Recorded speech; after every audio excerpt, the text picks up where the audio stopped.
Hi there. Hi, everybody. It's me, Jennifer Stenhouse from Little Metal Foxes. And I'm going to be joined by Helen, live from London tonight. So it's late night. She's staying up to talk to us about some of the stuff that she's got going on. And I am going to make sure we get her on here. Late night. It's so late in London. Thank you for joining me, Helen.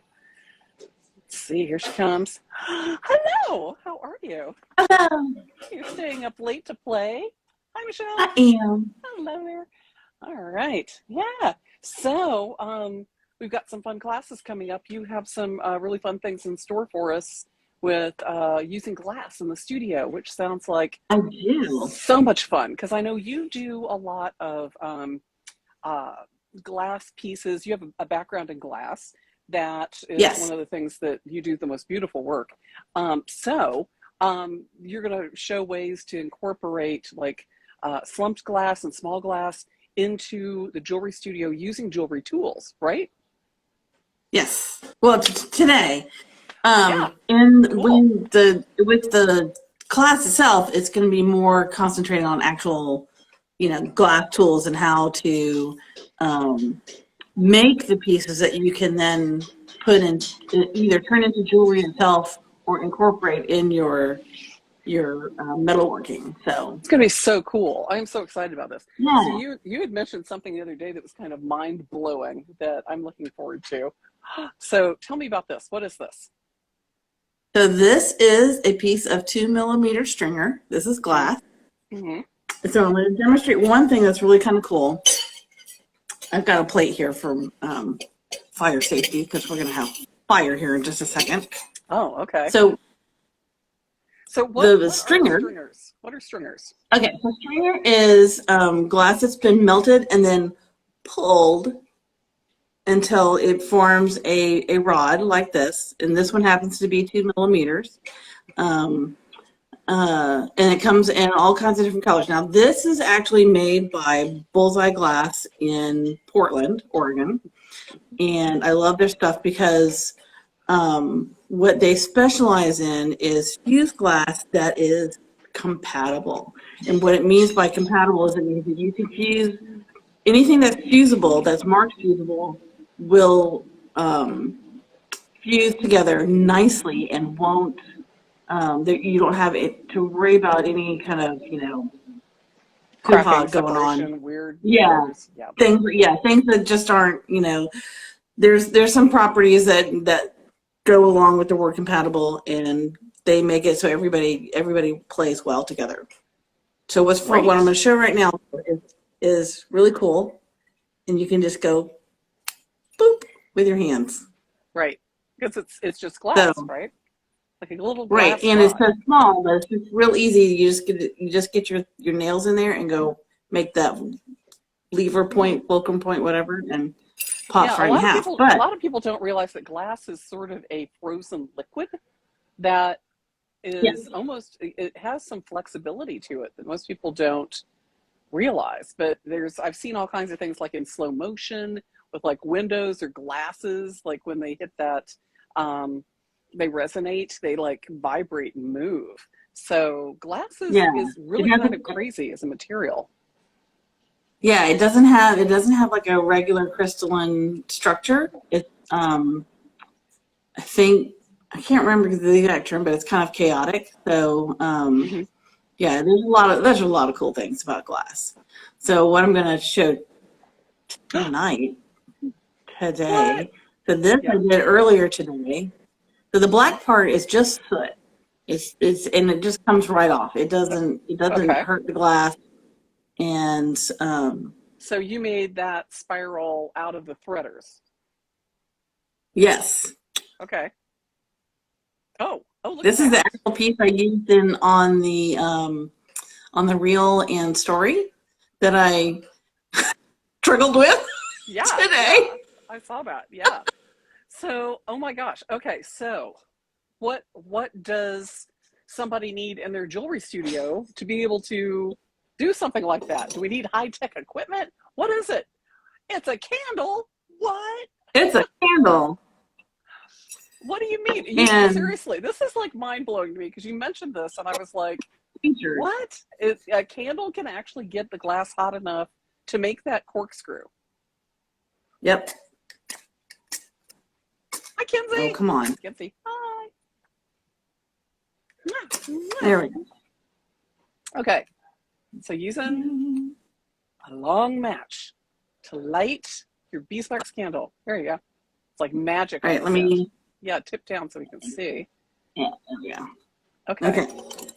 It's gonna be it's fairly bright, I guess, but at any rate, I'll start with the fresh piece, the longer piece. Now you can do with a short piece and like 2 tweezers, but it's just easier if you have a really long piece so the heat doesn't travel up and burn your hand. Okay. So we're just going to let it get nice and warm. And I'm just going to use the flat end of my tweezers as sort of like a what's called a marvering surface. So you can see that it's starting to bend. Oh, wow. So just using the candle's heat, it's hot enough to actually bend glass. Yeah. And that's the basic stuff with using a candle. Now I used the torch earlier at my studio to make the spirals, but I only turned on the propane. I did not use oxygen at all. Wow. Okay. So just Yeah. a regular Yeah. old, could you use like a Smith Little torch for this? That's exactly what I used. Okay. So you can see how it's. Can you see? Yeah. Oh my gosh, it's just curling right around. Yep. Now the one thing that that I did do that I don't have here is now if I had a little bit of a stronger flame, if this it would be maybe slightly hotter. But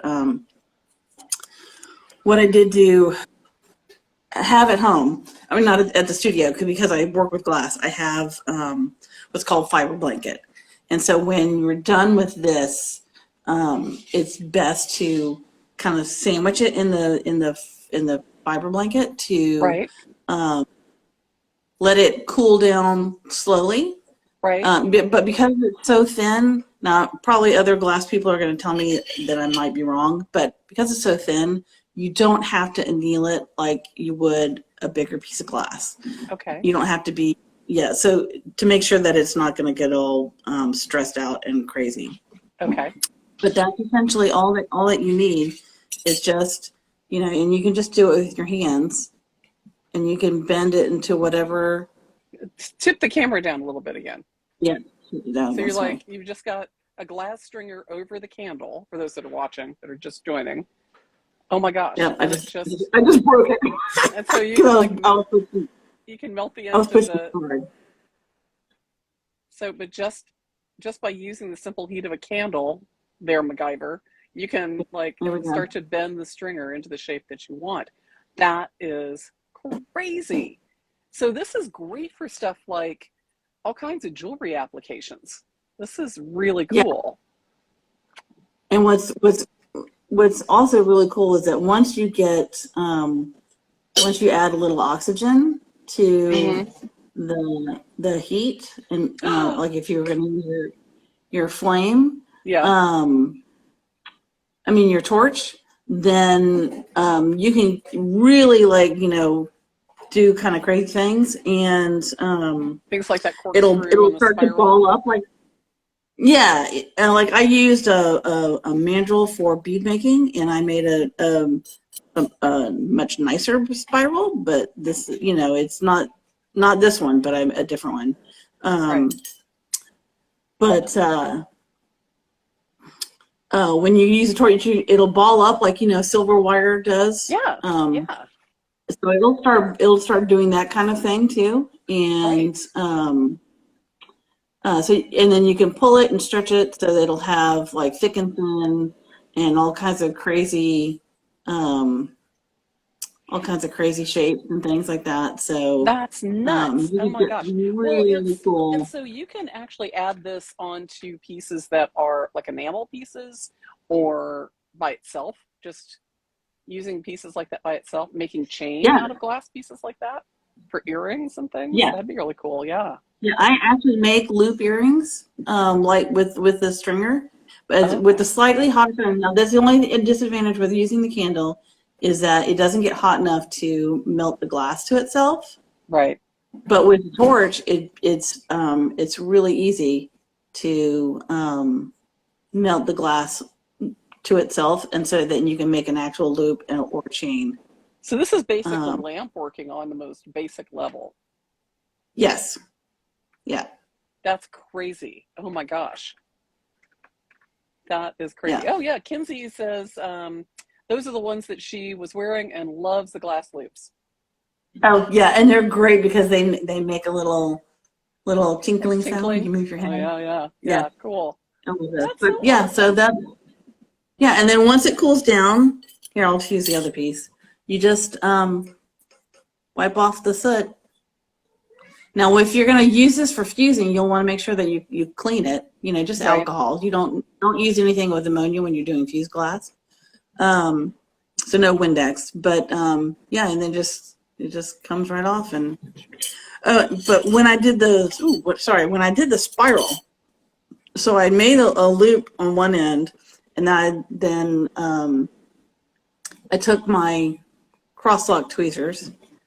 And then I used that, as you'll see in the video for the reels, and then I just turned Started it, venting. spun that um, while holding it with the other tweezers, I think, in the other hand, or something like that. Yeah. You'll see it in the video.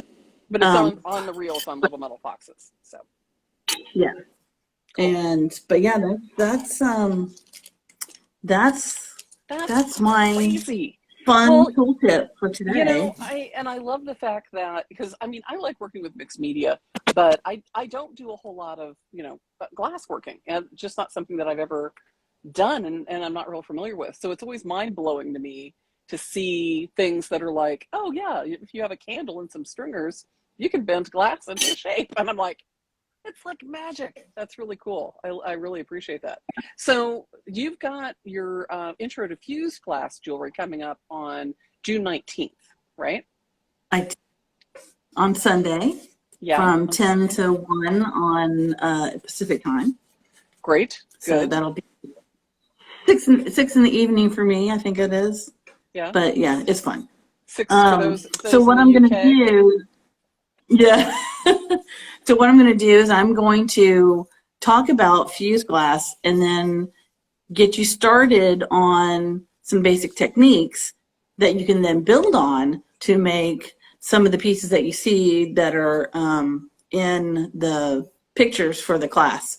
So when you see like the multicolored or the stuff with the like the blue one but with the little reddish at the bottom that I did, Mm-hmm. the diamond shaped one, that actually has silver foil sandwiched in between. Oh, cool. And so I can show you how to do that. That one's actually very easy. And then you just, I'm going to show you how to cut it, and then you can grind it and polish it, or just fire it in the kiln. Well, and the cool And thing yeah, is you can use like the diamond burrs to cut, shape, whatever you need to do, absolutely. and then put it back in the kiln and refire it to glossy, right? Yep. Yep. Glass is so magical. That's amazing. I'm real Yeah. excited that there are ways that you're going to be able to show them to be able to make their own cabochons, so that if they want to Yes. do stone setting with cabs that they make, that's really kind of awesome. Yeah. There's you could cut square glass and Yeah. then just like if it's like I think it's just a 1/4 inch, and just that little square, if you fire it, boop, it turns into a round. That's crazy. That's so crazy. At the right temperature. I should say Yeah. at the right temperature. Now, Yeah. if you do it at a slightly lower temperature, then it just softens all the edges. So with the when you're using like the kiln to do this, I know that a lot of the big glass kilns or big jewelry kilns can be really expensive. And you said you had found an alternative that was a little more It's affordable. called the ultralight Beehive Pro, and it's like $200 and something. Hold on. Let me just make sure I've got the name absolutely really correct. small. If you go to it's in my class listing as a on the supply list. Cool. But it's Okay, like this so little plug-in thing, and now it's not digitally controlled, so it's basically goes really hot, has a lid. You take off the lid, it gets a little colder. But if you just watch it and you're only using small pieces of glass, it's a great way to kind of get started. I've not used one of these things, and I'm really tempted to spend the money and get one to play with it. Yeah. Well, it sounds great for simple solutions for small steel stuff in the studio. And yes. Oh, yeah. And you can use that thing with you can actually use that thing with Kimbu and enamel, because it's all you put the little red too. You put the little brass tray with just the lid off. Yeah. And for the United States, they do have a dial controller. For the UK, is a slide controller, so that you can graduate the temperature. Yeah, Michelle from Lear said I think you can buy it with a controller that you can plug into it, and she has one. She's never used and the controller is only like $33. That I have looked for the US, it's only like $33. It's a little more expensive here in the UK, but it's I'm just for the Kimbu in the enameling, for just doing like a single piece, I'm totally tempted to get that. Because absolutely, I've seen a lot of being able to have, instead of doing the hot plate, because the hot plate is such a pain in the ass. Yeah. So having it all, the perfect size for that little brass, kiln thing that you use. For Kimbu, it's a perfect size for it. So that's awesome. Yeah, but I've seen it used for like small scale enamels, and I would think too you could use it for possibly firing things like granulation and filigree. So if you were using like a paste solder, I would think that might work too. Hot plates feel like you're cooking, says Michelle. Well, it's just also because everything that I had was kind of sliding around, and I was afraid that gold would get stuck to the hot plate, and I'm just like, And the thing that I like about it is it's just it's very lightweight. They're not kidding about it being like lightweight, ultra light. And apparently it's only like this big. Yeah, and it's made out of like the same kind of material that like the inside of kilns are made out of. So it's like that. Yeah, the fire breaker refractory. Yeah, the material. fire breaker. Yeah. And let's see, Ruffled Feather says, I've seen Jeanette from Jewelry Arts in New York City uses one for granulation and Kimbu. Absolutely, I've seen that too. And she's demonstrated that many times on her tool talks and the things that she does. Her greetings to the apocalypse things that she does. But it is. All right, I think I've convinced myself, or y'all have convinced me. I need to just get one and play with it. Yes, do it! Yay, do it!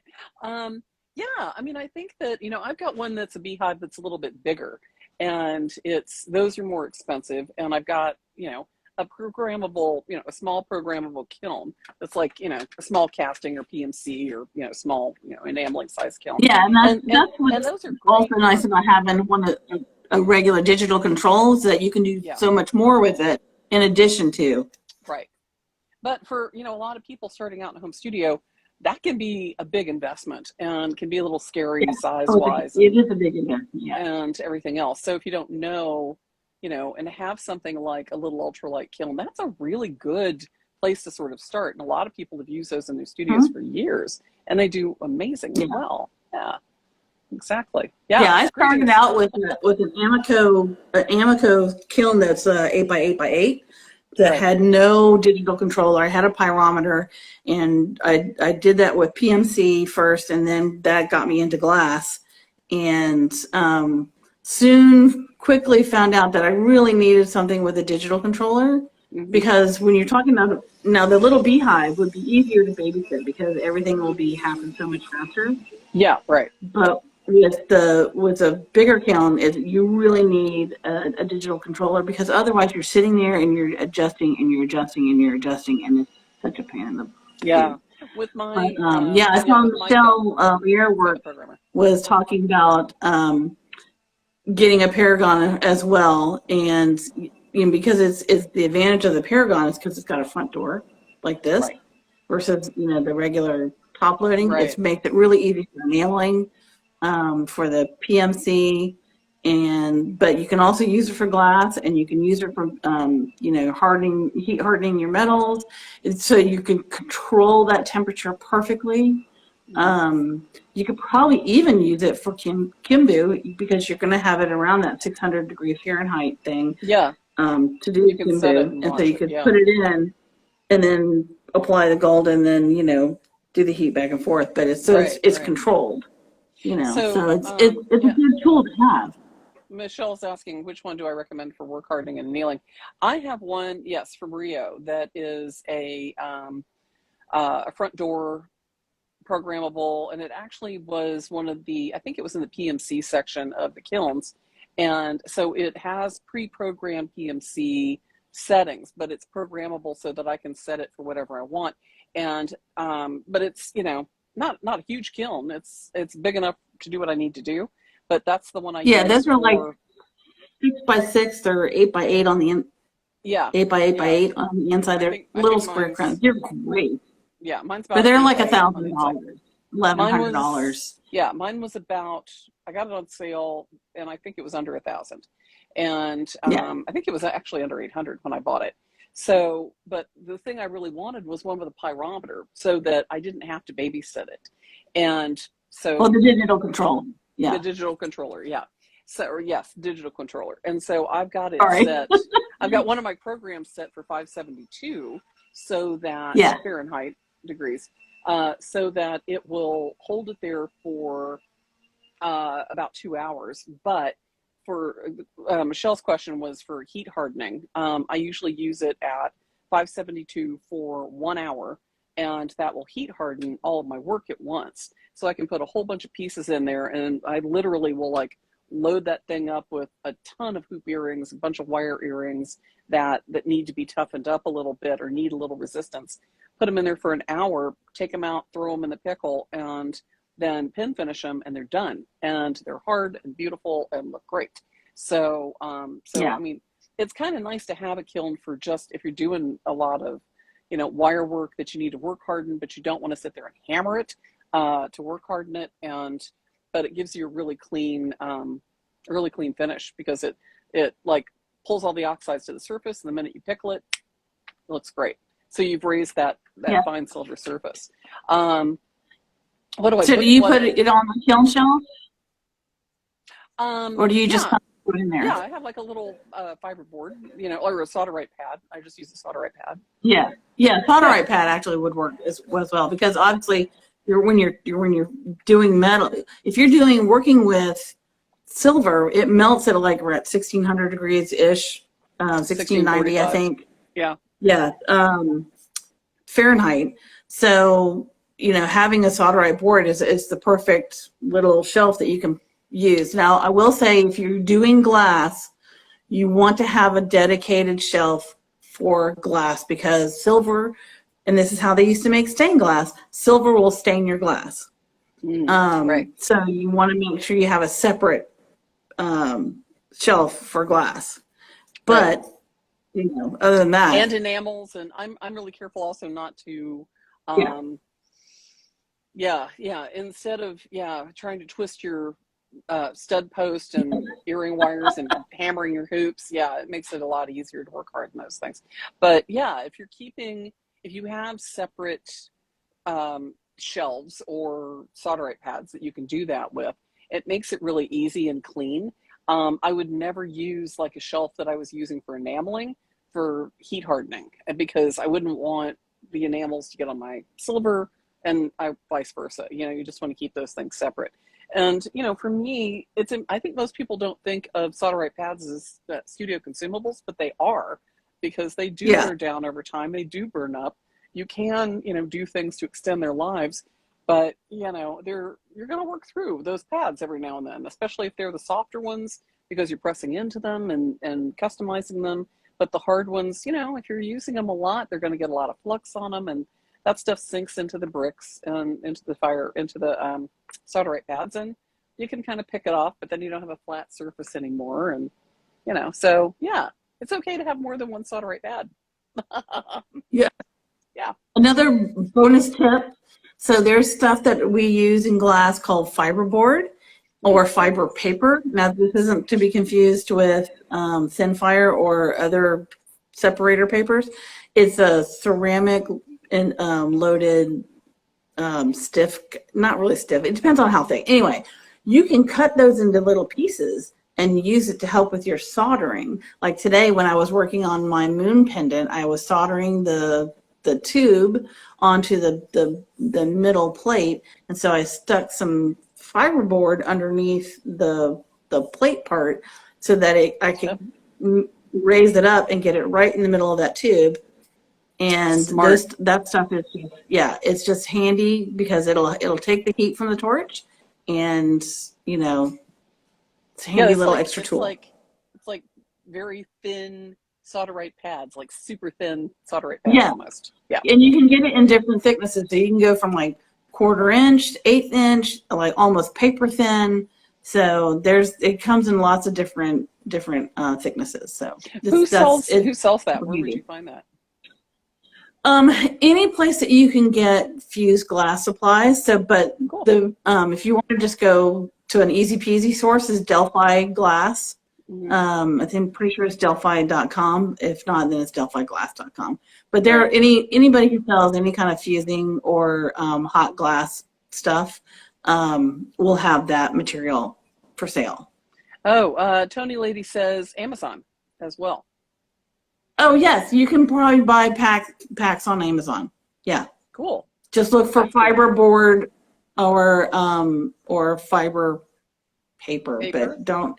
It gets a little weird. Just make sure that it's actual. The thin fire will work, or the papyrus will work. That's literally paper. Oh. It's not the fiberboard fiber paper stuff. So yeah. How big a piece does that usually come in? If you get a little pack, like when I got mine, it's like little 10 by 10s, but they can come in rolls. So just also be aware what size that you're getting, because it can come in like almost 2 feet wide. Oh wow! For bigger applications, bigger kiln applications, that would make sense for glass. Absolutely. Well, cool. Right. Well, okay. Yeah. So your fused glass class is coming up on June 19th, Sunday, from 10 to 1 or Pacific time, or 6 to 9 in the UK. So wherever you are. Yeah. Let's see. Tony Lady says she has some in 1/8 inch or 1/4 to line the bottoms of her kiln when she's enameling. That's smart. That's really a good idea. Yeah. Absolutely. Yeah, great tip. Thank you. So if you're interested in doing some of the glass applications in the jewelry studio, Helen is your gal. It's going to be awesome. So that's coming up. And the day before that, I'm going to be doing Diamond Burrs Demystified. And I think there's still a couple of seats left in both of those classes. And the Diamond Burrs Demystified are great because you can use those to customize glass, stone, shell, beads, all kinds of stuff. Your cabochons, all kinds of things. Stuff. You are a freaking wizard with that thing. And they're so good to have those two skills in your studio to be able to do like the glass solutions as well as understanding what the diamond burrs do. So if you have both of those things, you're going to be set. What else is coming up? We got gold fill, the cut card setting that Julie is going to teach that we just added. Yeah, the cut card is so awesome looking. Those samples that she has on the website are beautiful. Yeah, and I know we've got, she's also doing etch in a bag. And for those that want to do etching, it's very low tech. It is and as a printmaker originally, knowing that you can do etching in a bag, I was like, what? You two blow my mind sometimes. So I was really impressed with this. So you can actually etch your plates in 20 minutes, and it's very low tech, very simple. You can get plates that you can etch for decorating your pieces, as well as using it as a rolling mill plates. You can actually make your own plates for the rolling mill easily. So she'll demystify all that. And then coming up on Thursday, I've got the back set stones, which are also referred to as frame settings or back settings. That one, yeah, that's the one. Yeah, that's my favorite ring right now. I didn't wear it today because I had a big mess at the studio we had to clean up. But yes, there you go. That's the etching class. That's going to be Gold the alternative bezels. stone setting with gold bezels. And we got the diamond burrs. There it is. And then the fused glass. There it is. And this, this is actually, this piece right here is silver foil, but sandwiched between two pieces of glass. That's amazing. So, yeah. Yeah. We've got, gold fill work and then the cut card setting. What? Yeah. That's really cool. Because, you know, those settings are really popular with things. You see them in like bridal designs a lot, but there's so many ways to customize them. They're really cool. So Julia's going to be doing that on the 25th of June. Yeah. And then we've got wax carving for stone setting coming up. That's going to be a multiple week class. So if you're interested in learning how to do that, join us. And then cuttlefish bone casting and gravity casting. Yeah, that's my favorite. Woo! So that's on July 16th. And for anybody that's watching, whether you're taking classes with us or someplace else, I highly recommend the studio safety and chemicals class that Julia taught. It is, it covers all the chemicals in the studio, how to work safely with them, how to dispose of them, what kind of ventilation, what kind of lights. It's a really good comprehensive safety class. So I would really recommend it. I think you feel, and it's only $10 so that we can cover the administrative cost of actually offering it. Yeah. But it's one of those things that is a real essential for anybody that's working, not just at home, but in any studio where you may not be aware of some of the safety hazards. And if you're a little bit nervous about working at home and don't quite understand, how to set up your studio, please take that class before you do anything else. Take that class. So, but yeah, once you buy it, you have access to it whenever you want. So there's not like a deadline. You don't have like a limited amount of time to watch it. You can go back and refer to it. So it's a really good reference for your safety. And, if you're working in a studio where you're like, I'm not sure they're doing things safely, that's a really good way to sort of go and watch that. If you've got, students in a classroom that you're like, I want to make sure that you guys understand how to work safely, that's a really good way to do it. So share it with the students and spread the word. So if you've got, a club, friends, whoever, just watch the video because it's really helpful and he demystifies some things, and puts things in perspective really well, I think. So, but it was an active class, so there's participants in it.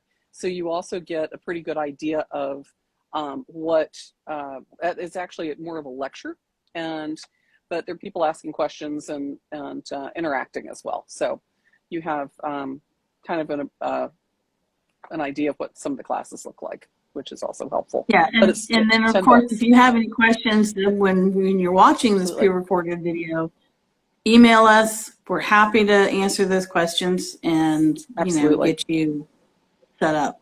Yeah, absolutely. Okay. Well, Helen, thank you so much for staying up late and showing us how to play with glass, because that was awesome. With a candle. That's just crazy. That's crazy. I'm still blown away that you could do that with a candle and with glass. That's so cool. I want to go play. Right now. So maybe we should do a playing with fire, just like playing with stringers one day. It's coming up soon. Yeah, well, I would like to do some, but because I'm not well skilled at doing regular glass beadwork, but I'd like to do a class with some really basic tools for beadwork. And so you just use some straight up glass beads, no Fun. fancy dots and colors and things, but Yeah, I can certainly do that and make it like a, an hour class type thing. And that'd be awesome. Yeah, that'd be yeah. awesome. Yeah, absolutely. Okay, well, I know that it's like 2 in the morning for you in the UK, so I'm gonna let you go back to sleep.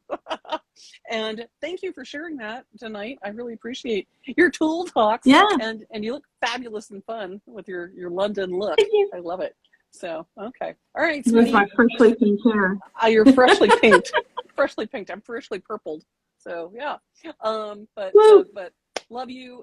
Thanks, guys, for joining us. And this will be on our YouTube channel with the other 67 tool tips at this point. So we've been doing this for a while. Yeah, tomorrow. So check it out. You can see all the tool tips there. If you don't see them here on Instagram, you can find everything there. And there's some other free content that you can check out on our Little Metal Foxes YouTube channel. So check that out. Yeah, we have an interview with Lori Talcott that was really fun. So we're going to do more of those later. We need to firm up our schedule for those. But yeah, we've got some and work on our video skills. We've worked on some video skills as well, and so yes, we've worked on some of those. Well, everything is a learning situation. So it is. Well, which is why we're in this. Yeah, and the playing with fire videos are on there too. And I'm going to be doing I may be doing some slow jewelry coming up here soon. So, and that'll be live from my studio, just me working on stuff like the billion earrings that are currently sitting on my bench right now. So I've got all the earrings on the bench that I'm working on. But we're doing if you're interested in meeting some of the Little Metal Foxes in your local in Seattle, Friday night here in Seattle at Building C Studios. We're going to be doing an art walk. Third, fourth. What are the dates? June 3rd and 4th. So Friday night, June 3rd from 6 to 9. There's like 50 artists in the building. AJ Power is here, and Julia's going to be here as well. So you could meet some of the Little Metal Fox teachers while you're here and see the studio from which I teach and some of my work. I have a little gallery up front, so you can sort of check that out. But you can meet the Little Metal Fox teachers and on Friday night, and then it'll be open again on Saturday from noon to 4. So if you're in town, stop by and say hi. And if you're one of our students, we'd love to see you. Stop by and say hi in person. And so anyway, hope you all have a great week, and we'll do another tool tip next Tuesday at 6 o'clock, right? Woo! Hey, thanks for staying up. I appreciate it. Absolutely. Yeah, I'll see you later, okay? Okay. Bye, everybody. Bye. Bye.